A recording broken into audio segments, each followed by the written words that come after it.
साथियों को मेरा सादर प्रणाम, सुबह का सादर चरण स्पर्श। और बहुत ही अच्छा लगता है, बहुत ही गौरवान्वित महसूस होता है जब इतने सारे सीनियर साथी इतना स्नेह और सम्मान देते हैं, तो उससे एक अविरल और अभिभूत होने की भावना हमारे हृदय में जागृत होती है।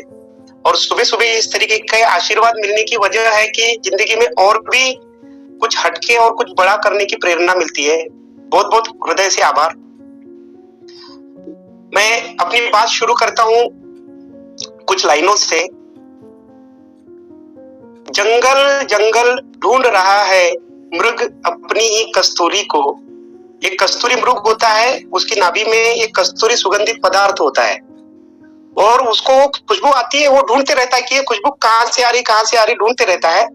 तो उसी से संदर्भ में ये लाइनें हैं कि जंगल जंगल ढूंढ रहा है मृग अपनी ही कस्तूरी को, कितना मुश्किल है तय करना खुद से खुद की दूरी को।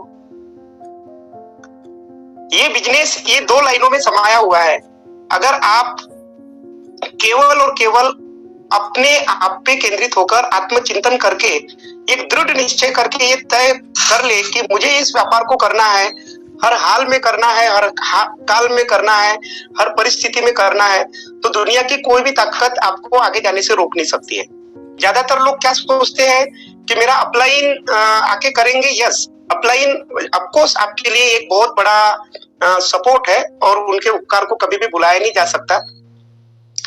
आपकी लाइफलाइन ऑफकोर्स आपके लिए बहुत बड़ा काम कर सकती है, लेकिन जब तक आपकी मनस्थिति, आपके कर्म, आपके सोच इस बिजनेस को स्वयं करने के लिए प्रेरित नहीं करते आपको, तब तक आप कुछ भी नहीं कर सकते। ये इन लाइनों का मतलब है। मैं अपने परिचय से शुरुआत करता हूं। मेरा नाम अशोक भाविष्टाले। मैं एमपी के छिंदवाड़ा जिले के सौसर तहसील में रहता हूं। नागपुर छिंदवाड़ा हाईवे पे पड़ती है। इंडस्ट्रियल एरिया है, बहुत अच्छा एरिया है। हमारे बाबूजी खेती किसानी कराते थे, तो असल में दादाजी के पास में ज्यादा जमीनें थी, लेकिन हमारे बाबूजी के 5 भाई थे, तो जमीनों के विखंडन के कारण कम जमीन आई पिताजी के हिस्से में। हमारे पिताजी पुराने जमाने में मैट्रिक पढ़े लिखे थे, उनको नौकरी लग सकती थी, लेकिन दादाजी के अहंकार के कारण नहीं लगी, मतलब जाने ही नहीं दिया उनको, क्योंकि हमारे पास इतनी जमीन है। लेकिन उन्होंने ये नहीं सोचा कि अगर जब विखंडन हो जाएगा जमीनों का, तो हमारे बेटों के पास में कम जमीन आएगी। और वही हुआ। हमारी दादाजी की गैर दूरदृष्टिता का परिणाम हमको भुगतना पड़ा। हमको बहुत ही तकलीफ में जीवन बिताना पड़ा। मेरी 10वीं तक की पढ़ाई खुद लोगों के घर में पाव डाल के, पेपर डाल के हुई है। और उसके बाद में 11वीं 12वीं तो मुझे निर्धन छात्र निधि से पढ़ाई करने का अवसर आ गया। सरकारी जो निर्धन छात्र निधि होती है, उसमें स्कूल से मुझे एक ही यूनिफॉर्म मिलता था और वही रोज पहन के मुझे जाना पड़ता था। मेरी ट्यूशन वाले टीचर इतने अच्छे थे जिन्होंने मुझे फ्री में ट्यूशन पढ़ाई और मैंने वापस 12th टॉप किया। और अपनी आजीविका को सौसर में चलाने के लिए गांव से सौसर जब मैं आया था, बाबूजी बोले 12वीं पास हो गए, अब घर में चलो, आप अभी तो कुछ नहीं है आपके लिए इधर। तो मैंने सोचा गांव में जाके क्या करने का, फिर उधर बकरी चराने का जाके, वहां तो कुछ है ही नहीं। तो मैंने बोला बाबूजी अब इधर ही मैं कुछ करता हूँ, देखता हूँ जो भी होगा। मैंने छोटे छोटे बच्चों को ट्यूशन पढ़ा के अपना ग्रेजुएशन कंप्लीट किया, MSc की, BEd किया। सब गवर्नमेंट से हुआ, इसलिए कम पैसों में हो गया।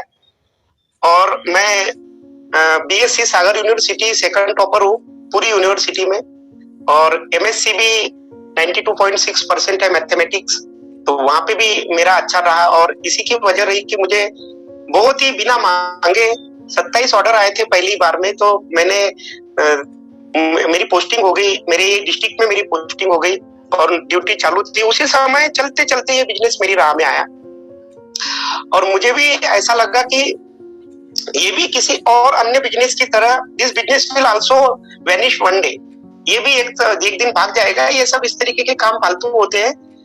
नौकरी भी बड़ा अच्छा उपाय है अपने कैरियर को सेट करने के लिए, क्योंकि कोई चिंता नहीं होती है, रिस्क नहीं होती है।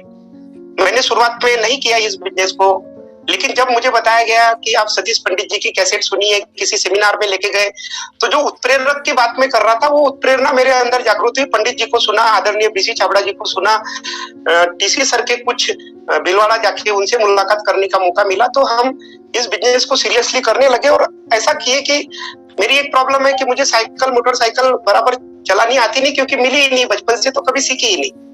तो मैंने पैदल घूम के उस समय अपनी रॉयल्टी को कंप्लीट किया था, एज ए गवर्नमेंट जॉब में होते हुए भी।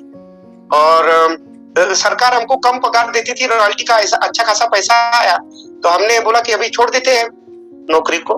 लेकिन हमारे घर वालों ने समझाया कि नहीं नहीं, ऐसे नौकरी नहीं छोड़नी चाहिए, मिलती नहीं है लोगों को। हम कुछ दिन रुके, फिर हेमलता में मेरी जिंदगी में प्रवेश हुआ और अच्छा चल रहा था सब कुछ, आरसीएम में भी प्रगति हो रही थी। हमने निर्णय लेकर इस बिजनेस को छोड़ने का, हमने नौकरी को छोड़ने का संकल्प किया और हमने नौकरी क्विट की। 24 अक्टूबर 2010 को मैंने नौकरी छोड़ दी। और उसके बाद में कुछ ऐसे संकट हुए जिसके कारण गवर्नमेंट की कुछ ठीक नीति ना होने के कारण इस बिजनेस को, व्यापार को थोड़ा सा अवरुद्ध होना पड़ा। हमारी बिटिया छुट्टी थी और लोग चिढ़ाते थे, देखो आरसीएम आ रही है, आरसीएम जा रही है, बन गए करोड़पति, मास्टर का दिमाग खराब हो गया, इस तरीके से। लेकिन कहते हैं कि अगर आप कुछ पाने की उम्मीद में अगर लगे रहे और आपने मन से प्रयास किया है, मेहनत की है, जिगर आपका अच्छा मजबूत रहा है, आपने ईमानदारी से प्रयास अगर किया है, तो कहते हैं कि बनना और पाना दो चीजें है। अगर आप पाने की चाहत में जो व्यक्ति बन जाते हैं ना, वो कई बार पाने से भी ज्यादा महत्वपूर्ण हो जाता है। और एग्जैक्टली वही मेरे साथ हुआ। मैंने जो ये मेरी पिछली किताबें रखी है, लगभग 100 से ज्यादा, वो किताबें उसमें इतनी तो नहीं थी उस समय, लेकिन जो भी 20-25 किताबें रही होंगी मैंने पढ़ा था, कैसेटें सुनी थी। और उसके कारण हमने एक मल्टी रिचार्ज का कंसेप्ट था, उसके ऊपर काम किया। एक ही फोन से सारे रिचार्ज हो जाते थे।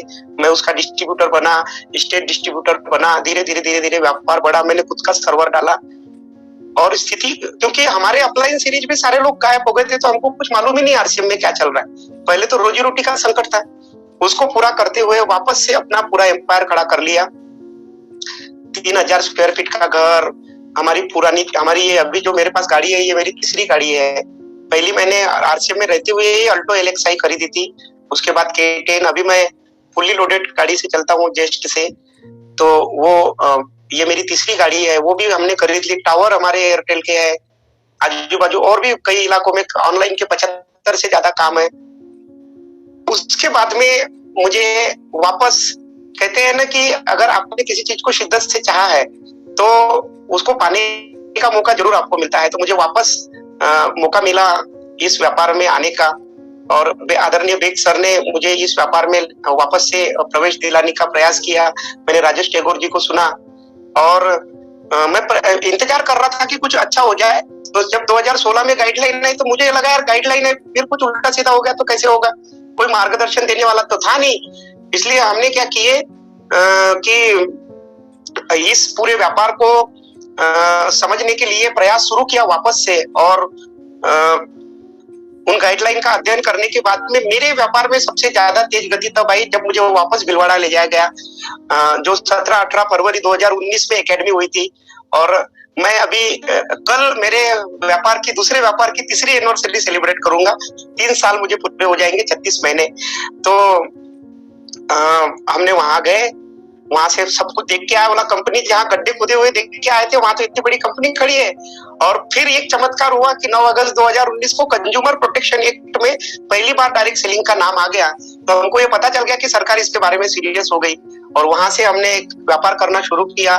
मार्च 2020 में हमने अपनी 4.5% रॉयल्टी कंप्लीट की। उसके बाद लॉकडाउन तो लग ही गया था 20-25 मार्च को। वहां से हमने, जैसे कि आदरणीय रवि सर ने कहा, हमने टेक्नोलॉजी का प्रयोग करते हुए अपने व्यापार को बहुत बढ़िया समझ के खड़ा करना शुरू किया। जो जो मुझे बताया गया मेरे आदरणीय अपलाइंस के द्वारा, मैं शुक्रगुजार हूँ मेरी सारी LOS का। Beg sir, Ranjit sir, Ajit sir से लेकर आदरणीय D सर, सुशील सर और आदरणीय सुजीत सर, सारे तमाम अपलाइनों का मैं बहुत ही आभारी हूँ कि उन्होंने मुझे सही राह दिखाई, बहुत ज्यादा प्यार और स्नेह सम्मान दिया। उसके कारण हम निरंतर बढ़ते चले गए, और जो भी मुझे बताया गया मैं उसको करते रहा। और सबसे ज्यादा मैं आभारी हूँ मेरी सारी की सारी डाउनलाइन का भी, मेरे सारे के सारे मेरे टीम के लोगों का भी। सबका नाम तो नहीं ले सकते, लेकिन उनकी वजह से वो मेरी जड़ें हैं। उनके कारण शुरुआत में ही अच्छे लोग मिल जाने के कारण बहुत अच्छा हमारा व्यापार बढ़ा। आज मैंने लास्ट जो हमारा टारगेट मंथ था उसमें अपना स्टार पर्ल कंप्लीट किया। मेरी माताजी का देहांत होने के बावजूद मैं पिछले साल खुद रॉयल्टी था, आज मेरी डाउनलाइन में 15 लीडरशिप और रॉयल्टी अचीवर है। और मेरा हाईएस्ट जो इनकम रहा है इस दौरान 1,04,391 रुपए का। हेमलता भी मेरे कंधे से कंधा मिला के काम करती है, प्लेटिनम की पिन पे है और इंडिया के टॉप 5 वीरांगना में है।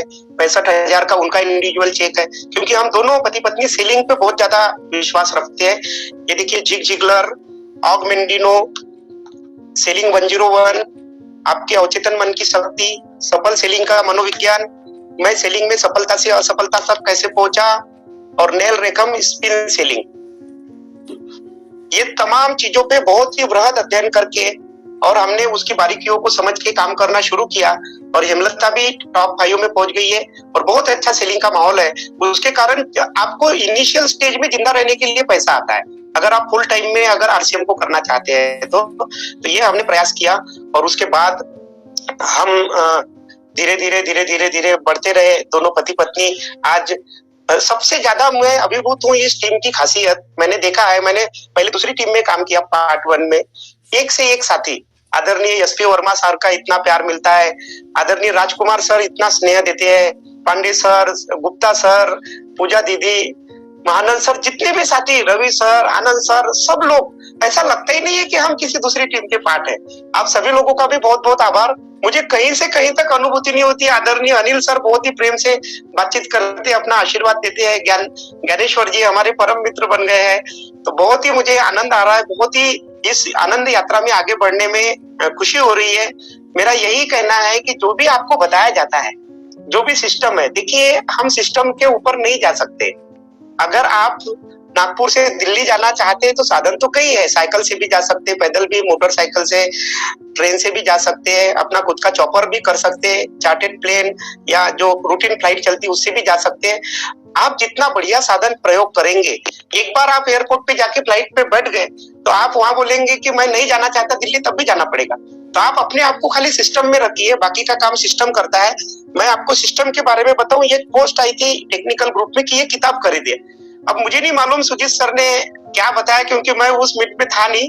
आई एम सो अनफॉर्चुनेट कि मैं वहां आ नहीं पाता हूँ, लेकिन अगली बार मैं जरूर कुछ न कुछ जुगाड़ करके उस टेक्निकल मीट पे पहुंच जाऊंगा अगर मुझे मौका मिला तो ये किताब मैंने खरीदा कि मतलब सुजीत सर ने डाली है, आनंद सर, सारे तमाम गुरुदेव खरीद रहे, तो मैंने भी इसको खरीद लिया। मुझे नहीं मालूम था उसके अंदर क्या है। मैंने साइकोलॉजी ऑफ मनी करके किताब वत्स सर ने बताई थी, वो खरीद लिया। एटॉमिक हैबिट्स मुझे बताई गई थी, मैंने वो खरीद लिया। Why do entrepreneur miss the bus, मैंने वो खरीद लिया। अभी इन दिनों में, पिछले 8 दिनों में करीबन 4,000 से ज्यादा की किताबें मेरे पास में आई है। तो आप अपने आप को ही ठीक रखिए जिस दिशा में आप काम करना चाहते हैं, क्योंकि मोबाइल कितना भी अच्छा हो उसकी डिस्चार्ज होती ही है। पानी को आप कितना भी डिग्री पे बॉईल कर लीजिए, उसका तापमान गिरना ही है। वैसे ही व्यक्ति है, कितना भी आप उसको चार्जिंग रखिए, चार्जिंग वाली है। इसलिए मेरा सभी से निवेदन है कि सबसे पहले आप अपने आप को व्यवस्थित करिए। लोगों की चिंता बिल्कुल भी मत करिए। लोगों की चिंता इसलिए मत करिए क्योंकि लोग तो तब भी कुछ नहीं कहते जब आप कुछ नहीं करते हैं, और जब आप कुछ कहते हैं तो कुछ तो लोग कहेंगे, लोगों का काम है क्या। लेकिन अगर आप लगे रहे तो फिर बोलेंगे नाना करते प्यार तुम्हें इसे कर बैठे। तो आप बिल्कुल अपने आप को इस बिजनेस की मनस्थिति में रखिए। और अंत में मैं आपको एक ही बात कहना चाहता हूँ कि जो मेरी शब्द था, केवल एक कंज्यूमर प्रोटेक्शन एक्ट में डायरेक्ट सेलिंग का नाम देख के मेरा माथा टनक गया और मैंने काम कर दिया। आप सोचिए, केवल एक लाइन देख के मुझे ये पता चल गया कि सरकारी नियम में डायरेक्ट सेलिंग का नाम आ गया, आज निकल कानून बन जाएगा। और वो खूबसूरत पल 28 दिसंबर 2021 को आया। भारत सरकार ने officially consumer protection act ministry जिसके अंतर्गत हमको दिया गया है, ऑफिशियली डायरेक्ट सेलिंग का रूल बन गया। पता है आपको, अब यहाँ से किसी के पिताजी दादाजी के रोकने से भी ये इंडस्ट्री रुकने वाली है नहीं। जैसा अमेरिका और बाकी देशों में एक प्रॉपर रेगुलेशन आने के बाद में, अमेरिका में भी 1959 से 1972 तक के जंग चली, नियम नहीं था। एफडीए ने कार्रवाई कर दी थी कि आप कैसे विटामिन प्रोटीन बेच रहे हो यहाँ पे। और वही कठिन पल भारतवासियों ने, हमने भी निकाल लिया है। 1995 के बाद 26 सालों के लंबे इंतजार के बाद और चिटफंड कंपनियों के अनैतिक कामों से अंततः परेशान होकर भारत सरकार ने नियम दे दिया है और अब डायरेक्ट सेलिंग का गोल्डन पीरियड चालू है।